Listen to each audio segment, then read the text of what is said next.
Hey, everybody, this is Jack Hammer covering the 49ers for the Santa Rosa Press Democrat. Wanted to hop on here onto the channel really quick and do a quick discussion of the 49ers' unbelievable 13-10 win over the Packers. Just a crazy game today for the 49ers. When the game was over, I didn't have a whole lot of words to even describe what I had just seen. I did not expect the 49ers to be able to come back the way that they did in that game. And an unbelievable finish to that one, and we'll get into here in a second. Hey, Horatio, great to have you on. Great to see you too as well. Moonman and District 13, great to have you guys aboard. Uh, just a just a unreal game. Hey, Luke, good to have you back in again as well. Uh, Great to have you guys all in here. Just, the 49ers moving on to the NFC Championship game, 13-10 win over the Packers. And that game for me, I don't know about you, but that game completely encapsulated what the 49ers 2021 season has been all about. And it all came into just a single game today, just from the mistakes by Jimmy Garoppolo, the mistakes by the offense as a whole, shooting themselves in the foot repeatedly, not able to put points on the board. The defense playing out of their minds, holding the Packers to only 3 points over the final 54 minutes. It was just really a crazy game to go through and try to recap and put it into words afterwards. That's part of why it took me so long to get on here tonight and share it with you guys, because it was just an improbable victory. The defense did such a good job in the second half, and the offense, as I mentioned on Twitter throughout the game, had a few times in there where they were, moving the ball, and they just weren't able to put points on the board. So let's just kind of get through it a little bit. Kind of go through it. Offensively, it was a struggle. You had the drop passes. Early on, Garoppolo was looking good. He had 3 really nice passes early on. His first 3 were perfect throws that were dropped. You had some missed blocks. I think the Packers had 4 sacks on third down, and then you had the interception also from Jimmy Garoppolo in the red zone, which kept them off the scoreboard in the first half. And then Deebo Samuel, but guys, where would the 49ers be right now if they didn't have Deebo Samuel? I mean, I know where they'd be. They'd be sitting at home. They wouldn't even have made the playoffs without him.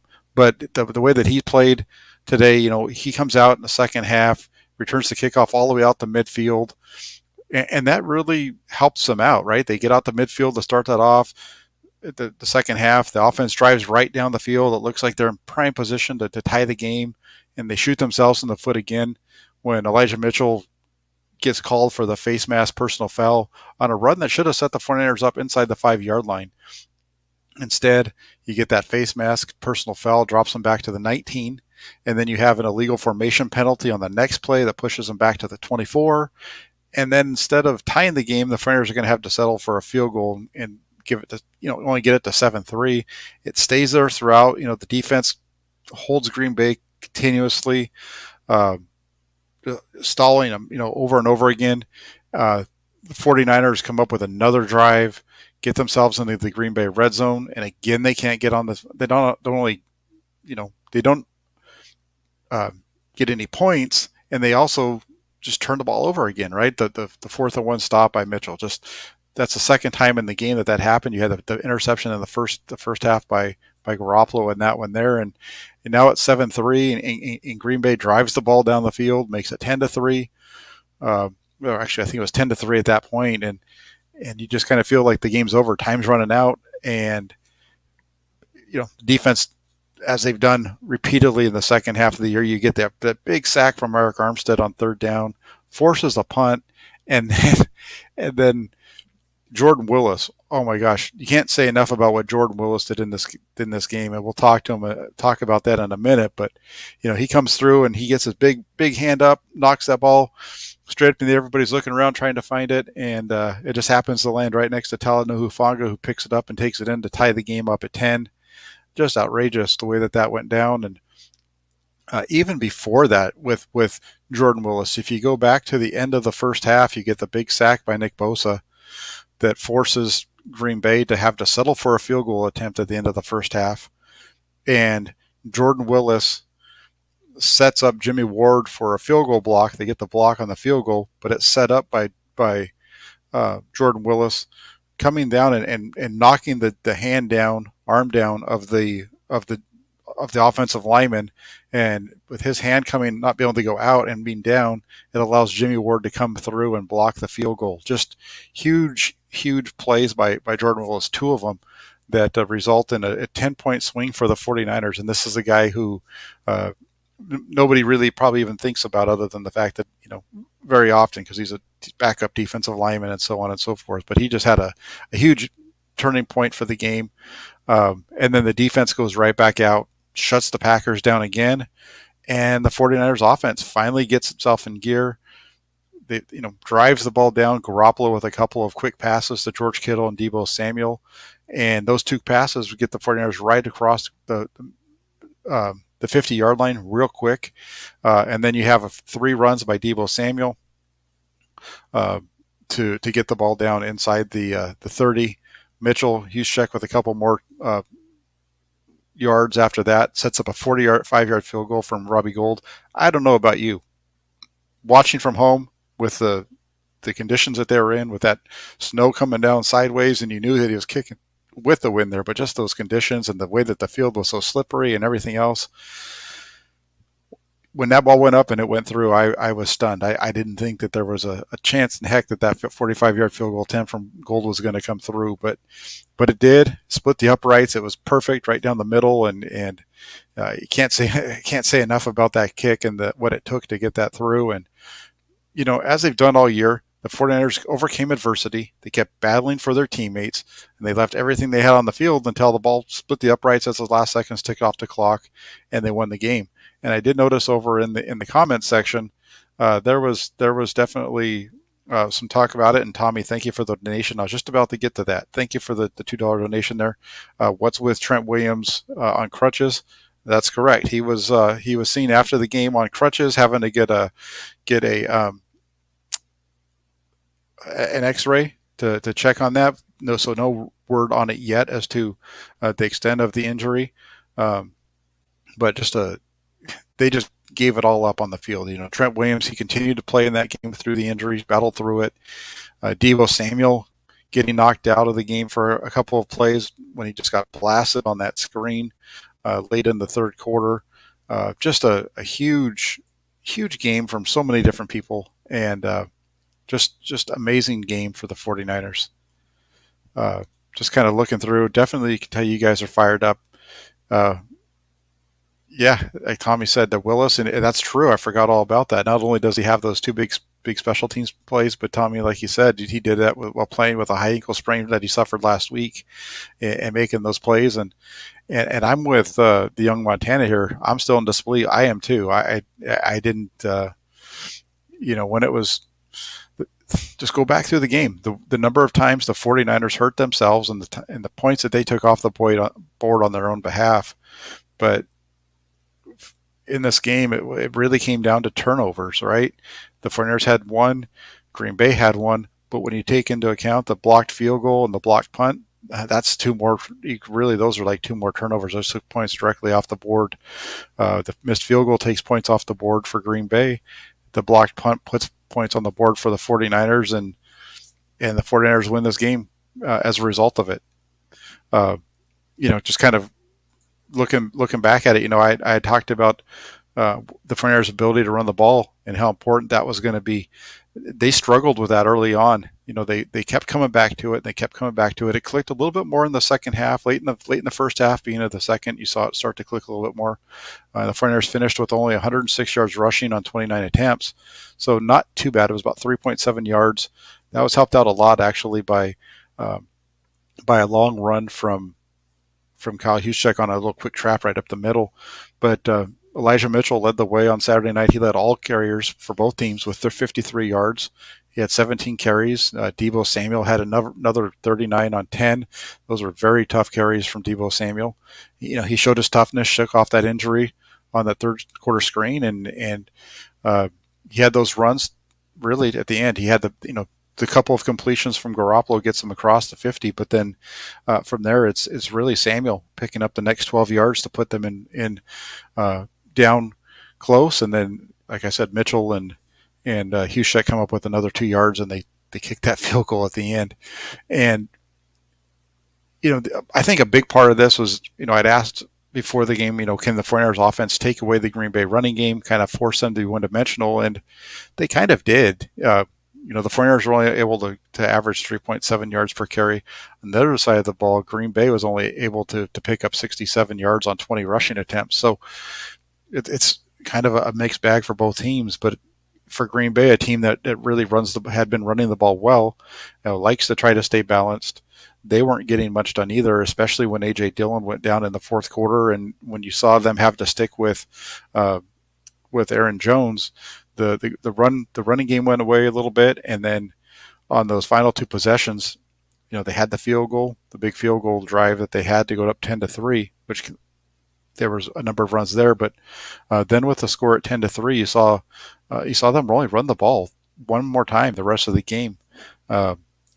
Ran the ball on first down. That was the play where DJ Jones and Dante Johnson knock each other out. But then coming right back from that, Green Bay decided they were going to throw the ball. 49ers were able to hold them and get that big sack like I talked about from Armstead to set up the punt. And then they did a really nice job of stopping him again on 3 straight passes when the game was tied at 10. And, 49ers drive the ball right down the field and score on them. Really improbable. Let's see. Gustavo says the only reason I want the Rams to win is because the 49ers wouldn't have to travel across the country. That's a big one. I want the Rams to win because I want to be able to go to the game because I can drive down to Los Angeles. I can afford that. I can't afford to get on an airplane right now, but I can afford to drive on down to LA to watch that game. So I would like to see that one. Plus, like you said, it's less travel. Definitely would rather not see the 49ers have to travel across the country to take on the Buccaneers. But you know what? What better way for the 49ers to have to go have to earn the right to play in the Super Bowl than going across the country, taking on the Buccaneers and Tom Brady. Tom Brady, Jimmy Garoppolo, 2 really good defenses going after each other. That would be a fun game just to watch, and especially with it being the Sunday night game, late game on next Sunday for the NFC Championship weekend. That would be fantastic. Let's see what else we've got over here. Yeah, I agree. That juice run was big. The only problem is they didn't score on that drive. They got away from the run after that, and then things went backwards.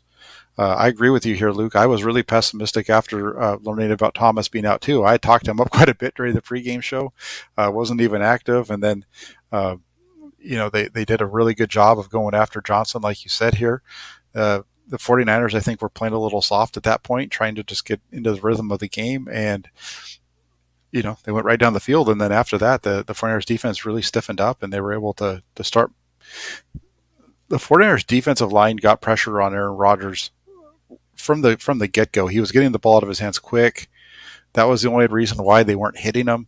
But you could see the pressure was starting to come. And then when the 49ers started to double team Davante Adams and force him to try to throw other places, he didn't have an answer for it. The Packers completed 2 passes the entire night to receivers who were not Davante Adams or Aaron Jones. So of his 20 completions, 18 of them went to Jones, 8 and Davante Adams. Mercedes Lewis had the one early in the game when he fumbled the ball away, and then there was one late in the game just on a 3rd down play, I think it was, when they kicked the field goal. But other than that, the Packers passing game was pretty much Adams, and the 49ers really focused on that for the most part. Like Tommy says here, the pass rush is legit, completely legit. I mean, this just an amazing job by those guys up front.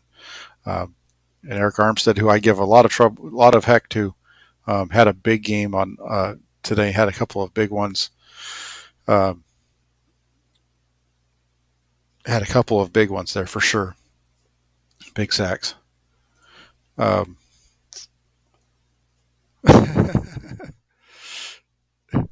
Hey, that would be awesome, to Travis, if I could do that. Unfortunately, they don't allow us to bring guests as into the press box, but that would be fantastic. Let me get back to the kind of going through through the game again a little bit more. But the third question that I'd asked was, will San Francisco be able to contain Aaron Rodgers? And that's yes. Rodgers started the game off hot, led Green Bay to a touchdown on the opening possession, and at halftime he was 12 of 16 for 170 yards. The second half, though, completely different story. Rodgers completed only 6 of his 13 attempts in the second half for 65 yards. 65 yards total passing in the second half for Rodgers as a whole. When you take into account the sacks and everything else, the Packers had 58 yards of total offense in the second half. 58, that was it. The 49ers in the first half had 58. So it's a complete flip from first half to second half for these two teams. The 49ers pass rush, obviously, like I said, had a lot to do with that. And then the receptions, only 2 of them going to a receiver other than Adams and Jones. It was incredible. And, number 4 was, can the 49ers get a complete game out of Jimmy Garoppolo? And that's a big no. They didn't get a complete game out of Garoppolo. But he had a strong start early. He was let down by Brian Ayuk. He hit him right in the hands. They were actually lucky that was called an incompletion, because otherwise it would have been a turnover. So they got a break there. And then you had George Kittle drop what probably would have been a touchdown right over the middle of the field. And then Juwan Jennings dropped the next throw. So 3 passes in a row from Garoppolo hit receivers in the hands and they drop them. And then the offense, finally found a rhythm late in the first half, and that's when Garoppolo made the mistake, right? He drops back, he almost gets sacked, he bounces out of the pocket, rolls to his right, has Kittle, throws it late, and Adrian Amos steps in front of him and picks it off. And at that point, it's the 49ers are lucky to go in at halftime down only 7-0. The one thing I will say, though, is that, while he received a lot of help from the running game and the defense, Garoppolo was big in the fourth quarter. He completed 5 of 6 passes for 54 yards, including those 2 on the final drive to help get him across the 50 and then set up the runs for Deebo Samuel. And Garoppolo's numbers weren't anything to write home about. He was only 11 of 19 on the night, 133 and 1 interception. It's funny, though, when you look at those numbers, the 11 of 19, because if you remember, I think he was only 1 of 6 to start the game, which means he was 11 of 13 over the last, from that point on, or 10 of 13 from that point on. The interception being a big problem, though. But he did draw praise from some of his teammates, including Nick Bosa and George Kittle. Bosa, after the game, said, a lot of people give Jimmy Garoppolo crap for whatever, but he's cool, collected, and he's as cool and collected of a quarterback that I've ever played with. He's the perfect guy to lead us where we want to go. And, of course, George Kittle, he's always been at Garoppolo's side, and he had some things to say about him as well. He just said that, Jimmy you can't say enough about him. The stuff that he takes consistently, people trying to pull him down consistently, all he does is deliver. He leads the team. He has a sense of calm in the hull. He allows us to go play football at a high level. And that's the thing about Jimmy Garoppolo, right? I mean, you say whatever you want about him. But here's the deal with it. I wrote an article earlier this year about Jimmy Garoppolo, if you remember, and I said I called him a goldfish, and it goes back to the old Ted Lasso. If you guys have watched that show at all, and where he was talking to one of his players about how goldfish forget things. They have one of the shortest memories of any animal, right? And they don't let bad things slow them down. They forget about it. They move on, and that's what Jimmy Garoppolo does. That's probably the biggest strength that Jimmy Garoppolo has as a quarterback. If he has one, it's his ability to go out there, screw up, come back, and just keep playing and keep playing and keep playing, and fight his way through that kind of stuff. And that's why his record is what it is. Obviously, the defense plays a big part of it. They help, without the defense doing what they were doing tonight, it doesn't matter, because the 49ers offense wasn't putting points on the board, right? So they need the defense to help out. He needs the running game to help out, special teams, all these things kind of play into it. But Garoppolo made a couple of big throws tonight as well. Not saying he was the reason for the 49ers win, but he's a pretty darn good leader for this team. Travis, thank you very much for the donation. $10. I really appreciate it. He says, damn, well, here's a drink on me to celebrate the win. At least I appreciate it very much. Thank you. I can't wait to keep keep talking about this game, and looking forward to having another week to write about the 49ers and really cover this team. It's been a lot of fun to do that this year. My first year on the 49ers beat, and when the 49ers were 3-5, I wasn't expecting to be in this position right now, talking about them going to the NFC Championship game. But hey, here we are, and heck yeah, 49ers. This is it doesn't get a whole lot better than this, right? Um, and as far as Ambry Thomas, I think he'll probably be able to be back for the NFC Championship game. I sure hope he does. I know he has that bone bruise on his knee that's been slowing him down at practice this last week. But I have a pretty good feeling that he should be able to go. Give him 8 more days and more time to heal, and hopefully he'll be able to be ready to go in that game. And who knows, maybe the 49ers are going to be in the Super Bowl. Wouldn't that be something? And I agree with you, Matt. He says, Matt right here says, Jimmy must have a 4-leaf clover in his pocket. Nothing that he does makes sense. I agree with you. There's times when you watch them win games when he's playing quarterback, and it's just, what the heck's going on, right? And all of a sudden they're winning the game. It's amazing. And that's what Frank says here. Jimmy is money in the 2-minute drill. Game-winning drive time. Sounds like a franchise quarterback. Well, you've got to be able to do it throughout and at different points. But his ability to manage the game, manage the team, keep the team on an even keel, it's something to be talked about. It's something that people should respect a little bit more. And if I was giving out game balls, I wouldn't necessarily want to give a game ball out to Jimmy Garoppolo, but I wouldn't be kicking him either. His 11, like I said, his 11 of 19, he had at least 3 drops that were in there. So, and then you have the bad pick, obviously, but he had an okay game. There was probably another 100 yards of drop passes today when you consider what Kittle could have done if he had caught that pass, and probably another 15 or 20 on the one from Jennings. So you're probably looking at 60 to 100 yards of passing that was missed there by drops for Garoppolo. That would have totally changed his numbers around. And I agree with you here, Aaron. I expected him to miss that thing too and go into overtime. That was a 45-yard field goal in the snow on a slippery field. I told my girlfriend watching the game, I don't think he's going to make this thing. And I sat there, and as soon as that ball went up, I said, oh my gosh, he made that. And if you followed me on Twitter, you saw that too. I was blown away that he got that through the uprights, and just a crazy finish to a game for the 49ers today. Hey, that would be funny. Aaron Rodgers they talked about this right before the game, right, Andrew? They were talking about how Aaron Rodgers and the Packers have not been able to get back to the Super Bowl, and they've not been able to kind of get over the hump, and they keep falling short year after year. It happened again, and I don't think it's Rodgers' fault. Rodgers had a lot of trouble in terms of what was in front of him with his pass protection. Special teams killed the Packers tonight, but I have a pretty good feeling that Rodgers isn't going to be a Packer after this year. And Luke, right here, crazy season, absolutely.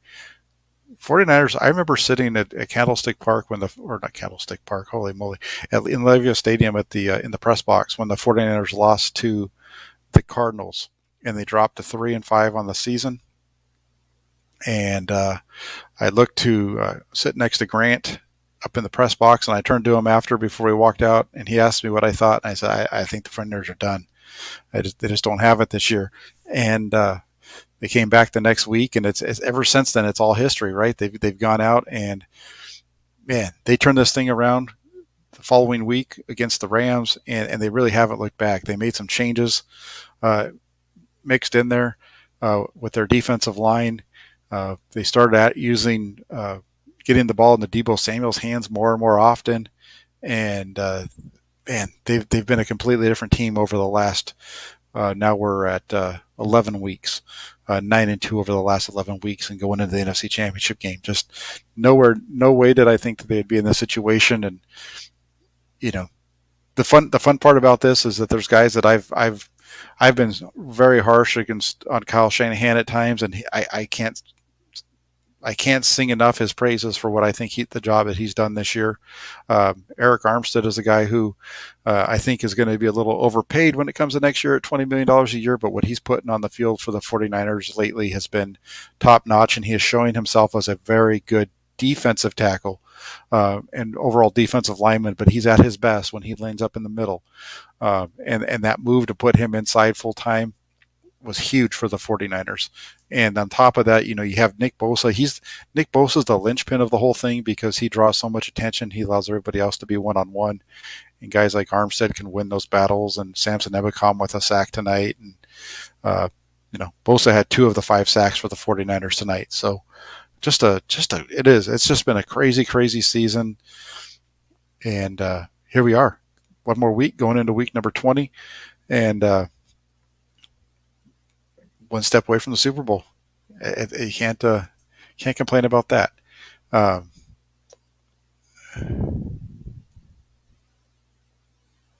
Let's see what else we've got.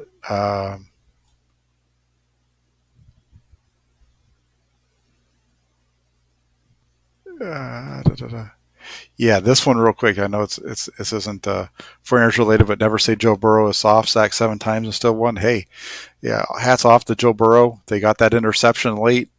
Again, there's a team that very similar to what the 49ers had to battle with today, right? The pass protection wasn't good. They got a big stop from their defense.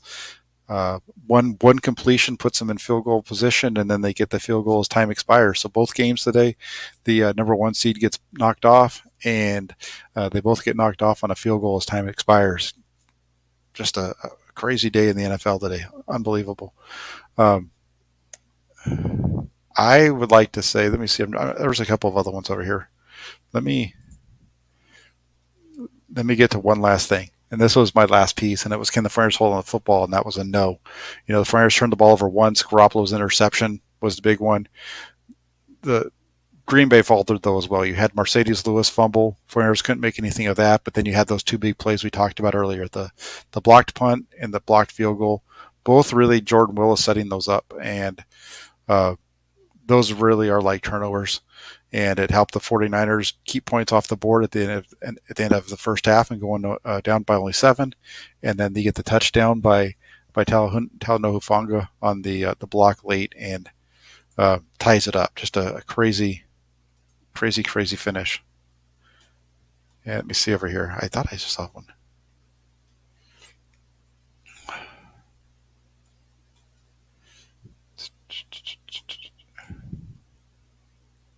But I did not know that I'd gotten to 3,000, but thank you. That's awesome. I'll check that out. I appreciate that. Thank you very much for the congrats on that.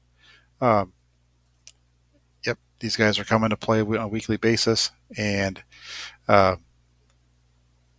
for me, when we talk about the Super Bowl and who you want the 49ers to face, well, let's get through the NFC Championship game first. But like I said earlier, I want to see the 49ers and the Rams in the NFC Championship game. I said that a couple of days ago. This whole postseason run, you got the Cowboys first, and then you go to Lambeau Field second. It doesn't get a whole lot better than that, right? 49ers and Cowboys in Dallas, 49ers and Packers in Green Bay. It would be the best way, I think, would be the 49ers and the Rams. It kind of just sets up because you've had the 49ers and the Rams in the NFC Championship game after the 89 season. So, and they have that long history. So it'd be great to have those 2 teams match up next Sunday for the NFC Championship. And then when it comes to the Super Bowl, I mentioned this the other day. I feel like this team is about as close to the 1988 team as you can get when it comes to the stuff that they've been through this year to get to this point, with the losses and all that kind of stuff, and the way that they were able to come through in the end of the season. I want to see the 49ers go into the Super Bowl in Los Angeles and take on the Cincinnati Bengals. I think that would be fantastic to have those 2 teams match up for the 3rd time in the Super Bowl. It just brings back all the old nostalgia. At least for me, that'd be fantastic. And if it's not them, I would say that the second option would be the Buffalo Bills, and that the Buffalo Bills comes from some nostalgia as well. Back in the early 90s when the 49ers were battling, trying to get past the Cowboys over and over. It was, if you remember, that's when NFL prime time was a big deal, right? Chris Berman every year would come on before the season, and he'd say that it's going to be 49ers and Bills in the Super Bowl. That was his deal. The 49ers and nobody circles the wagons like the Buffalo Bills, I think is what he said all the time. And I don't know. We'll see. Again, I agree with you. I am pumping the brakes. I don't. First off, they've got to get through the NFC Championship game first. I'm just saying that if they do get to the Super Bowl, I would like to see it be against the Bengals. But who knows, right? We know the Bengals are in the championship game. That would be fun. Hey, Tommy, you never know. You never know. They probably won't, but and you're right here too. The Bills would be a horrible matchup for us. You're right. So let's bring on the Bengals. Let's forget about everybody else. Let's get this game going into the Rams, and then we'll figure out after that. So let's see what else we have.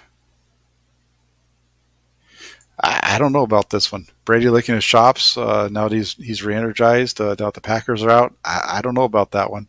This 49ers pass rush and what they just did to Aaron Rodgers, I'd love to see the 49ers pass rush getting after Tom Brady. From a matchup standpoint, that would be a lot of fun to see that matchup with the 49ers and Tom Brady and everything that goes into that one. So I feel you've been a Niner since '78. Pretty close to it, man. I went to my first 49er game in 1980. It was my first 49ers game was 49ers Saints in 1980. Came back from 35 down or 35-7 down, whatever it was, to win that game with Joe Montana. I was there in 1981 when the 49ers beat the Giants to clinch the NFC division, the NFC West division. Ran out on the field with all those guys and slapped Ronnie Lott on the thigh pad. Then was a season ticket holder from '85 to 2003. So I got to see Jerry Rice's run as a 49er, being there all the time. My parents, when I was a teenager, would take me up to Rockland to watch him practice. So I've got a lot of history with watching the 49ers, and to have the opportunity to cover the team this year has been beyond anything that I can explain. Being able to be there throughout training camp and watch the team up close like I was able to, and be able to be in the press conferences and talk to the players, ask questions to the coaches and write about the team on a daily basis has been something that I didn't expect to ever happen. And so to be in this position, I really appreciate the opportunities that I've been afforded.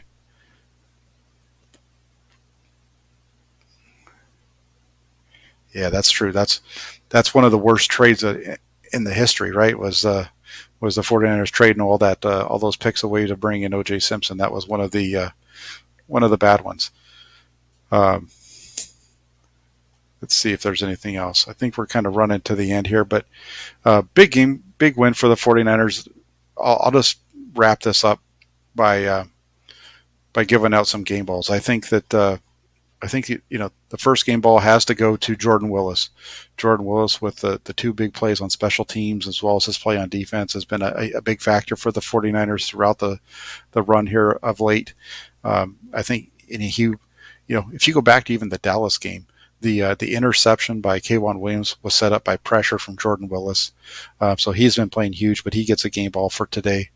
Nick Bosa gets a game ball today for his 2 sacks, including the one right there at the end of the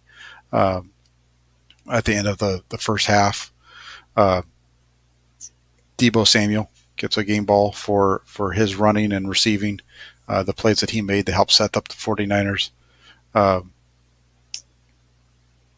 Let's see, Jimmy Ward for the blocked field goal. Then you have to give one to obviously to Robbie Gould for his field goals, especially the game winner from 45 yards out, just huge. I'm trying to think how.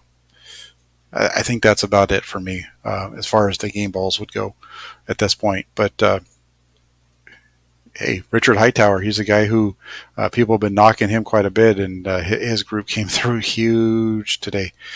Two teams in this game today that had pretty rough performance out of their special teams throughout the year, and the 49ers made the bigger plays on the special teams and ended up winning the game for them. But I'm going to go ahead and wrap it up now. It's almost midnight, and so I'm going to check out. But I want to say thank you to everybody who took the time to join in. If you could hit that like button, subscribe if you're not already subscribed, throw in some comments if you can on the videos as well.